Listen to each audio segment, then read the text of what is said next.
అన్న నమస్తే అన్న. నమస్తే. మీ పేరు? నా పేరు నరహరి. ఏ ఊరు?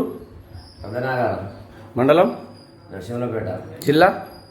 జిల్లా మహిబాద్. ఓకే, ఇప్పుడు మీరు తీసుకున్న విత్తనం ఏంటిది? బిస్మా 36. ఏ బిస్మా 36? సఫల్ కంపెనీ. సఫల్ కంపెనీ బిస్మా 36. ఓకే, మీరు లాస్ట్ ఇయర్ వేసారా? ఇది గత సంవత్సరం లాస్ట్ ఇయర్ వేసినాక. వేసినావా? ఎంత వేసినావు? నేను 2 ఎకరాలు వేసిన. ఓకే, 60 క్వింటాలు వచ్చింది. 60 క్వింటాల్ దిగుబడి వచ్చింది. ఎకరానికి 30 చిల్లరే. 30 చిల్లరే. ఓకే, 30 తగ్గలే. 30కి తగ్గలే.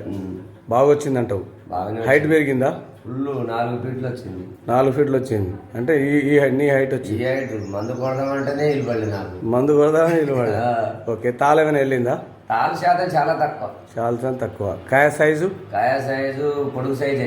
ఓకే, రైతులకు ఏం చెప్పదలుచుకున్నావు? నీ ద్వారా వీడియో తీస్తున్నా నేను. నీ ద్వారా రైతులకు ఏం చెప్పదలుచుకున్నావు? ఈ ఇత్తనం వేసుకుంటే మనిషికి రైతుకు అనేది లాస్ రానే రాదు. లాస్ రాదు, లాభం తప్ప లాస్ రానే రాదు.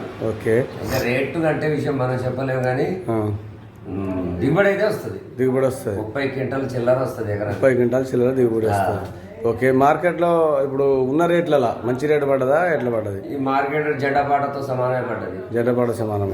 మార్కెట్ రేట్ జెండాపాటకి పోయింది. ఓకే, సరే ఒక 400 ఇటు అట్లా ఉంటది. ఇటు ఉంటది కానీ జెండాపాటతో సమానమే పడ్డది. ఓకే, ఇప్పుడు నీకు ఎట్లా తెలుసు ఈ సీడు? ఇది సీడు మీ దగ్గర వస్తే ఒకసారి ఏం సీడ్ బాగుంటుంది అంటే ఇది పెట్టుకోమంటే లాస్ట్ ఇయర్ పెట్టుకున్నా అంతే. ఇక ఇది కూడా కొత్తగానే వచ్చింది. 2 సంవత్సరాలే అయితే అన్నారు అంతే. అయితే ఇక లాస్ట్ ఇయర్ పెట్టి చూద్దాంలే అనుకుని పెట్టిన అంతే. పెడితే నాకైతే లాస్ రాలే. నీకు లాస్ రాలే? బాగా వచ్చింది. రేట్ ఉంటే నా దేశం అయితే తిరిగిపో. అంతేనా?